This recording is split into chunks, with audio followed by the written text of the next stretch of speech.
You should probably let me take lead on this. A lot of people don't like cops, and everybody loves postal workers. They do? That's why the phrase most associated with bringing goodness into people's lives is going postal. You're kidding, right? Going postal means that... I know what it means. I just said what it means. That's what it means. Okay, well, how's about we avoid human contact altogether and check out the box?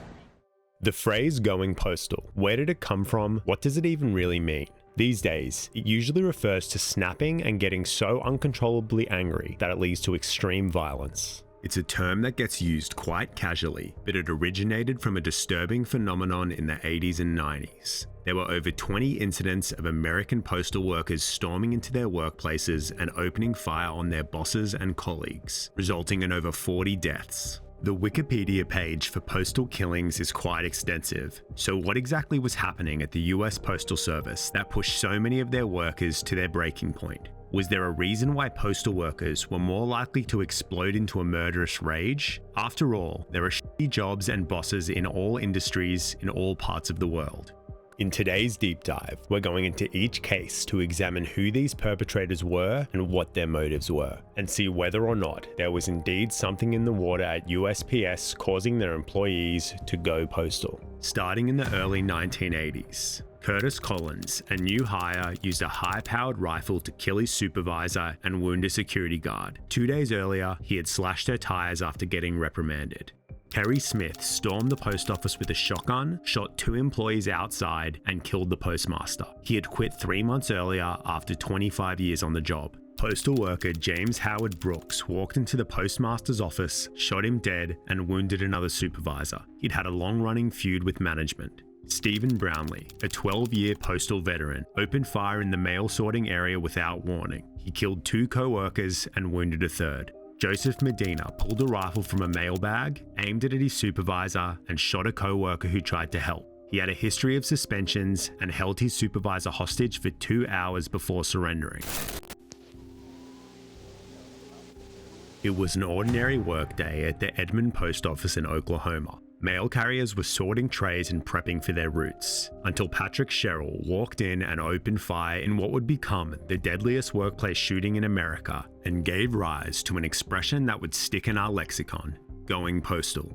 Just after 7 a.m., 44-year-old part-time letter carrier Patrick Sherrill entered the Edmond post office wearing his work uniform, carrying a mail bag loaded with 3 semi-automatic pistols and ammunition. He was completely calm. Without saying a word, he shot and killed his supervisor Richard Esser and fellow carrier Mike Rockney. He chased down fleeing employees out a side exit, shooting another man who later died in the parking lot. He chained and locked several doors, forcing the post office workers to scramble under desks, inside vaults, and in the broom closet. He moved through the building methodically, killing 3 people at one workstation, 5 at another. Most of the 73 employees inside managed to escape. Jumping over the front counter or out a back door he failed to secure. 18 minutes after the shooting began, a SWAT team entered the post office. They found the shooter, Sherrill, dead, seated in a chair, a self-inflicted gunshot wound to the head. In just 18 minutes, he had killed 14 co-workers, all from gunshots to the chest, and wounded 6 others.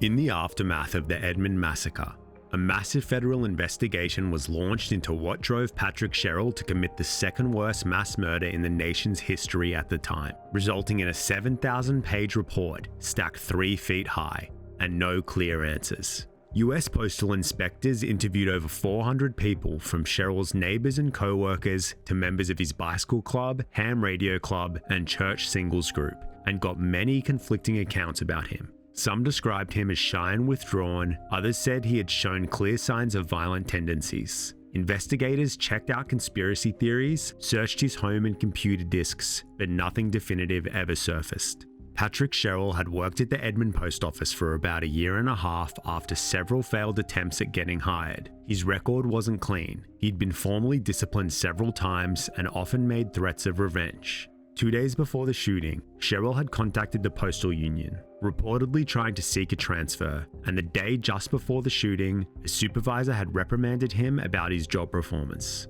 Co-workers said that the warning signs were there. One postal worker said he was surprised Sherrill wasn't fired after his 90-day probationary period, given how poorly he performed.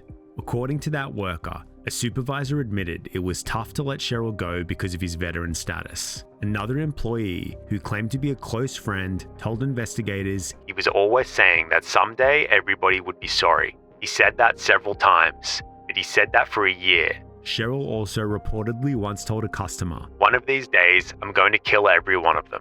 He never married, had no close friends, and lived with his mother until her death about 8 years before the shooting. People in his humble working class neighborhood found his behavior to be unsettling, and local kids called him Crazy Pat.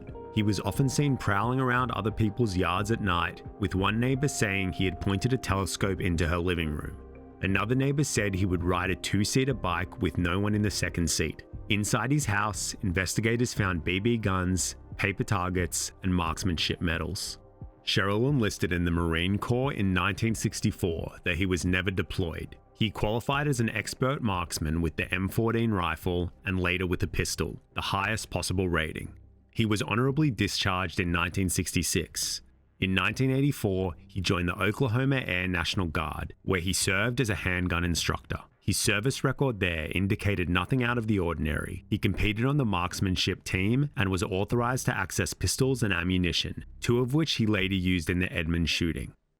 Now anyone asks, you didn't get this here.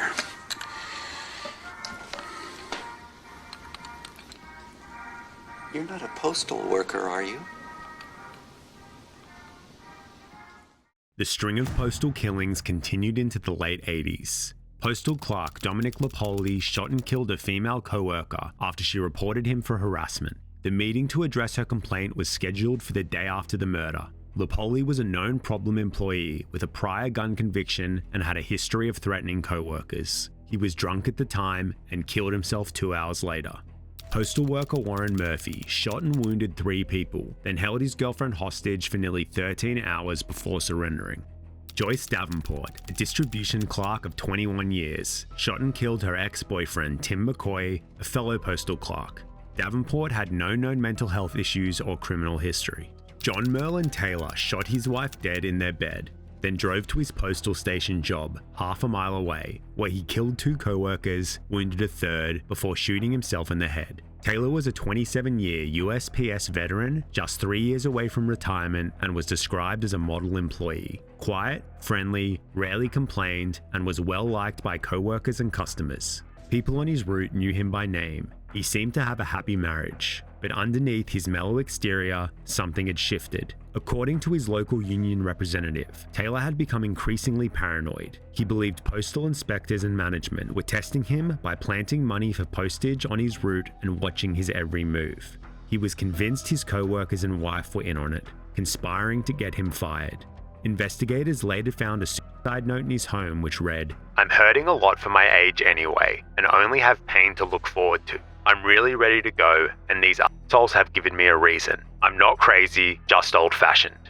In the early hours of October 10, 1991, 35-year-old former postal worker Joseph Harris broke into the home of his ex-supervisor, Carol Ott, in Wayne, New Jersey. He shot Carol's fiancée as he slept in a chair, then killed Carol in her bedroom with a samurai sword. He then went to his former workplace, the Ridgewood post office about 10 miles away, waited for 2 mail handlers to arrive for their shift, forced them into a room, and shot them both dead. Joseph Harris had worked at USPS for about 8 years as a clerk. During that time, he had racked up 5 warning letters and 2 suspensions for failing to follow instructions, refusing orders, and using vulgar language. He repeatedly clashed with his supervisor, Carol Ott, who eventually pushed for his removal.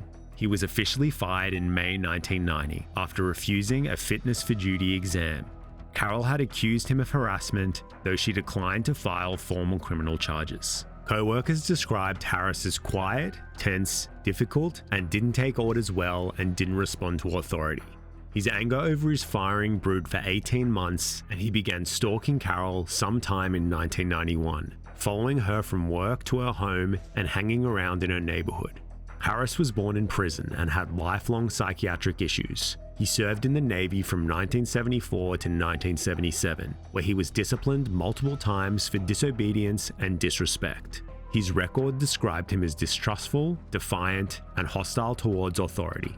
After the killings, police found a 2-page handwritten letter in Harris's home in which he blamed the Postal Service, saying he'd been treated unfairly. His letter also referred to the 1986 Edmond shooting, making it clear that this was a premeditated act of revenge. Police were also able to connect Harris to the 1988 murder of an investment broker named Roy Edwards. In 1984, Harris had invested $10,000 with the broker, but when the money was lost, he broke into the Edwards home dressed in a ninja outfit, assaulted Edwards' wife and daughters, then shot Edwards dead. Since hundreds of investors lost money with Edwards, police had not considered Harris to be a suspect at the time. Harris eventually received 2 death sentences. Oh my God, look! It's disgruntled postal workers!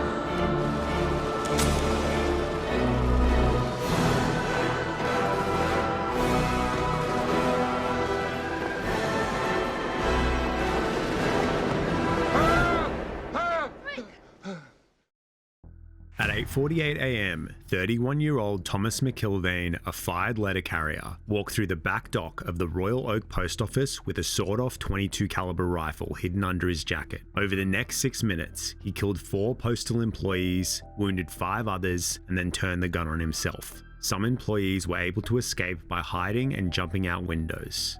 McIlvane notably avoided shooting customers. He fired around 100 shots in total. McIlvane had been fired in July the year before after repeated conflicts with management.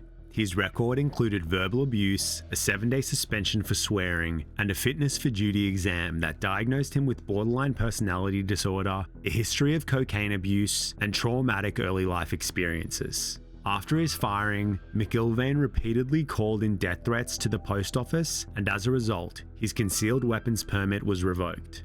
He told the union rep, "If I don't get my job back, I'll make Edmond look like Disneyland." McIlvane's arbitration case for reinstatement remained pending for 13 months. On November 13, 1991, one day before the shooting, he learned he had officially lost his arbitration. McIlvane served in the Marines, but his record was marked by repeated insubordination, disciplinary issues, and trouble taking orders. He was demoted multiple times and struggled with authority throughout his enlistment. He was also a professional kickboxer, but his friends and teammates said he would never pick a fight outside the ring.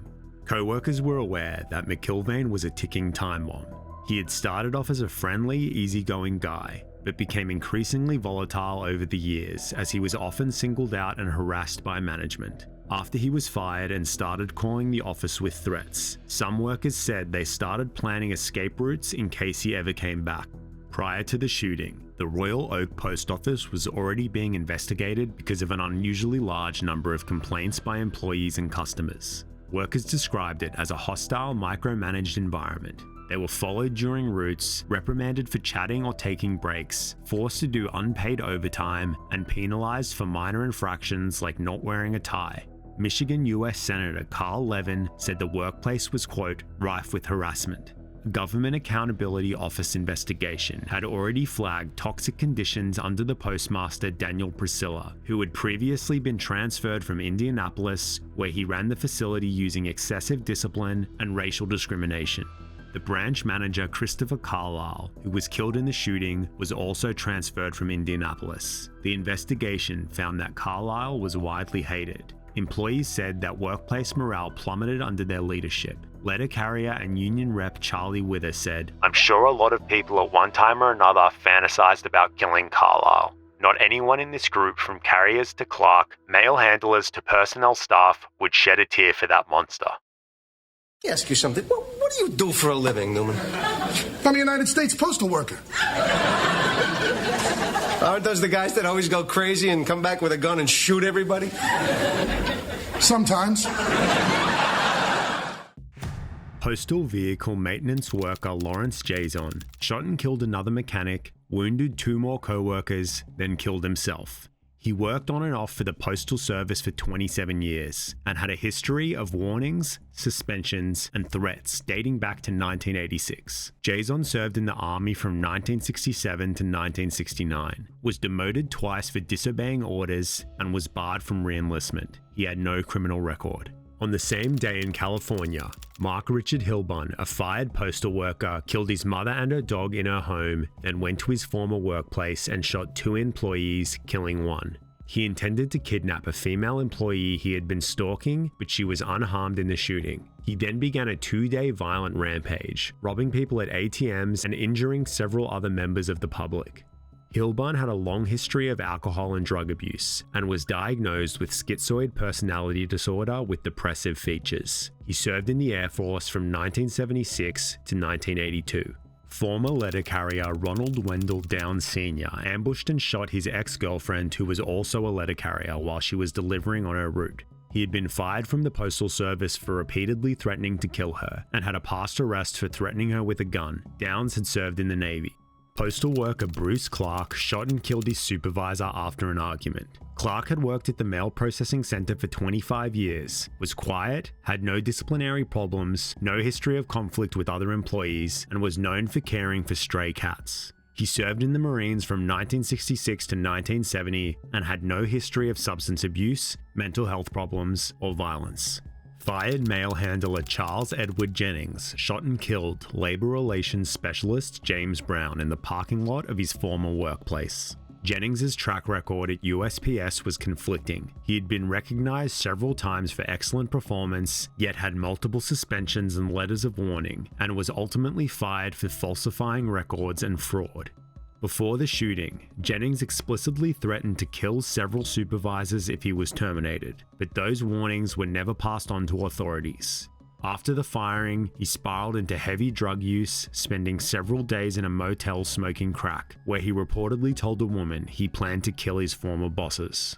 Jesus Antonio Tamayo was working the service window at the post office when he spotted his ex-wife and her friend standing in line. Without a word, he reached into his drawer, grabbed a fanny pack, and calmly walked out the employee exit. Moments later, he returned through the public lobby, pulled a gun from his pack, and shot both women, wounding his ex-wife and killing her friend.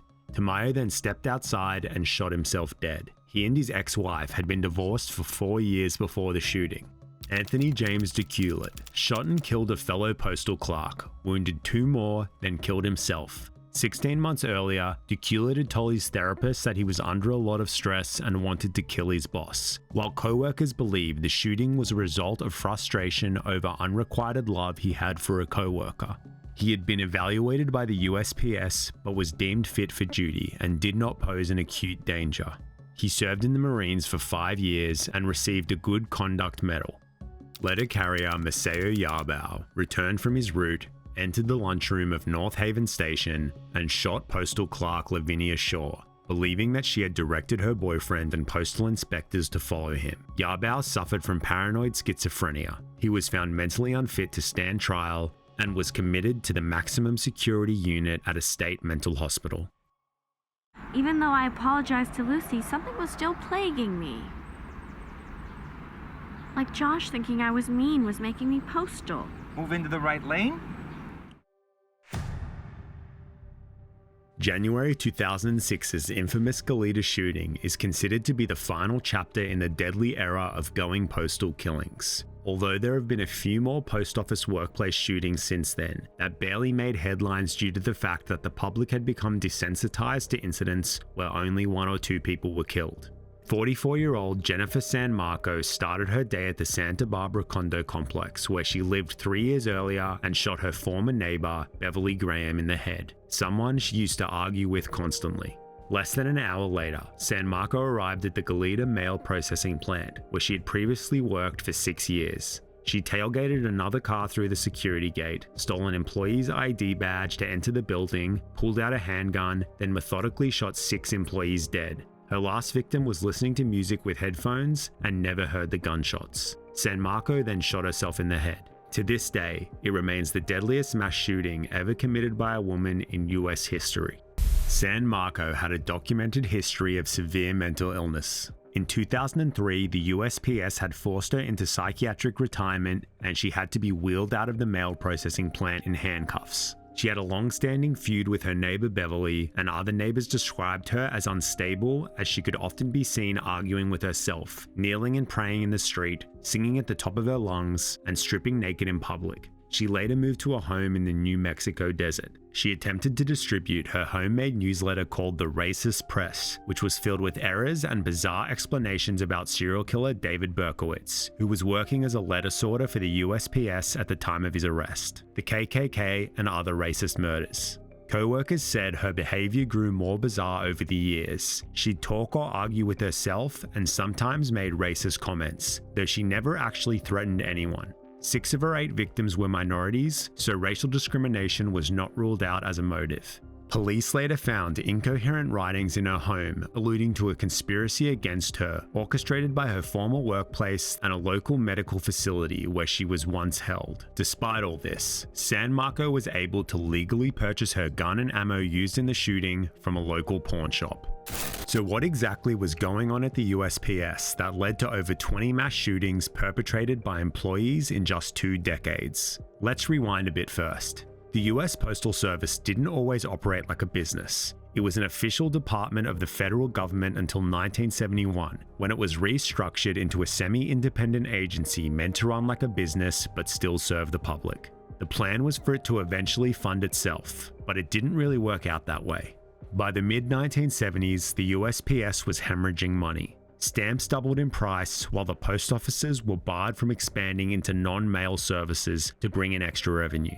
Tens of thousands of workers were cut, and Congress had to bail it out with $1 billion lifeline. Meanwhile, competition from UPS and other private carriers was also eating into the business. As budgets tightened, management put more and more pressure on postal workers on the ground to work harder and faster, increase surveillance, and enforce stricter discipline. Employee complaints and stress levels skyrocketed. Then in the 1980s, a wave of workplace violence in post offices erupted. The worst of them, the 1986 Edmond shooting, was so shocking that it cemented postal killings as a pattern, sparked the expression going postal, and postal workers were stereotyped as being more likely to be violent and mentally unstable. As more deadly incidents broke out in post offices around the country, the stories in the media began to sound similar. Disgruntled postal worker snaps because they were recently disciplined or fired and angry at management. And many of them seemed to have existing mental health issues or were veterans with a short fuse. But as almost always the case, news headlines never tell the whole story. In 2000, the 249-page USPS Commission on a Safe and Secure Workplace report was published. The National Center on Addiction and Substance Abuse at Columbia University surveyed and interviewed thousands of postal workers as well as employees from other industries, going case by case, broke down the data, and uncovered that going postal was a myth. First thing to know is that the US Postal Service is massive. It's the second largest civilian employer in America after Walmart, and in 1999, it had over 900,000 employees. It's also an unusually stable workforce. Postal employees are twice as likely as the average US worker to have stayed in their job for over a decade. The report found that postal workers were no more likely to physically assault, sexually harass, or verbally abuse their co-workers than workers in any other sector.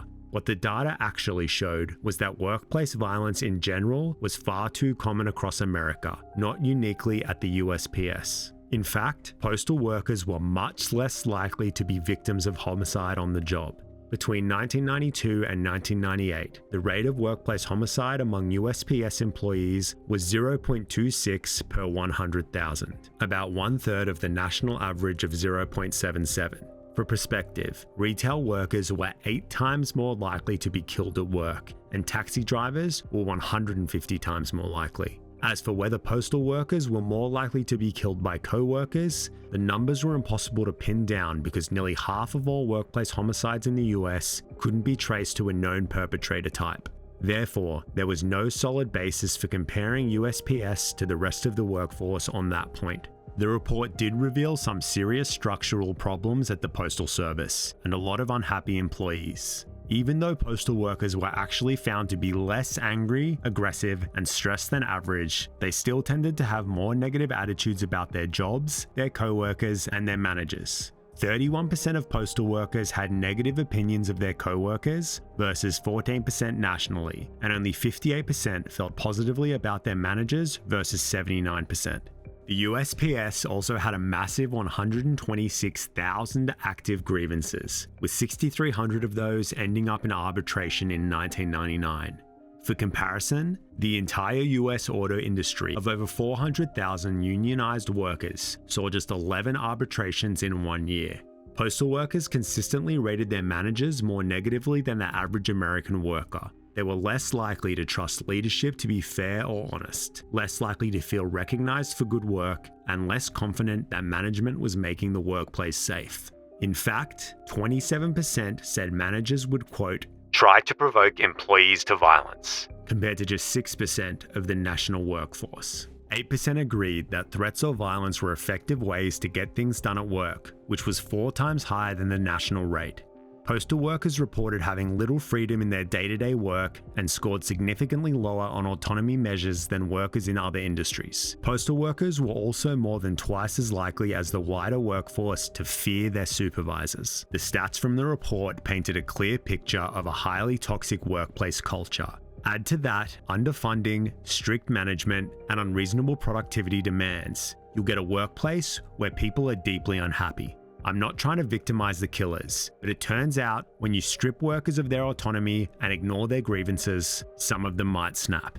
The next part of the going postal narrative was that the USPS failed to properly screen its hires and that military veterans were behind a disproportionate number of postal killings. Because the USPS was technically a government agency, it had a mission to hire people who might struggle to find work elsewhere, including those with incomplete employment histories or even mental health concerns. It also had a veterans preference policy, where former service members, especially those who served in combat, got a boost in the hiring process. That's why postal workers were more than twice as likely to be veterans compared to the general workforce. That being said, the report proved that veterans weren't any more likely to become violent. About 71% of the known perpetrators were veterans, but that's roughly in line with the number of male postal workers who were veterans too. Statistically, the difference wasn't significant. The real issue was in how hiring and red flags were handled. In several cases, people who went on to commit violence had serious warning signs in their background, like substance abuse issues, undisclosed criminal records, or disciplinary problems in the military. Sometimes, managers let those things slide because they thought they had to hire veterans, even when there were good reasons not to. When warning signs popped up on the job, like threats, erratic behavior, concerning statements, responses were all over the place. In some cases, action was taken, but in too many others, the red flags were ignored, misjudged, or not reported at all. One employee even warned their manager that a co-worker was, quote, a time bomb waiting to go off, but nothing was done. So once again, it came down to structural problems, inadequate background checks, misunderstanding of hiring policies, and a lot of missed opportunities to act. The goleta shooting happened 6 years after this report was published and recommendations were handed down to the USPS. And there have been more postal killings since in recent years, but that feels less like a postal problem and more relevant to America's mass shootings problem, which is a whole other story. I don't live in the US and can't speak to how postal workers are perceived over there nowadays. So please share in the comments, is going postal still a thing? What do people think of the USPS in general? As always, thanks for watching and I'll see you in the next video.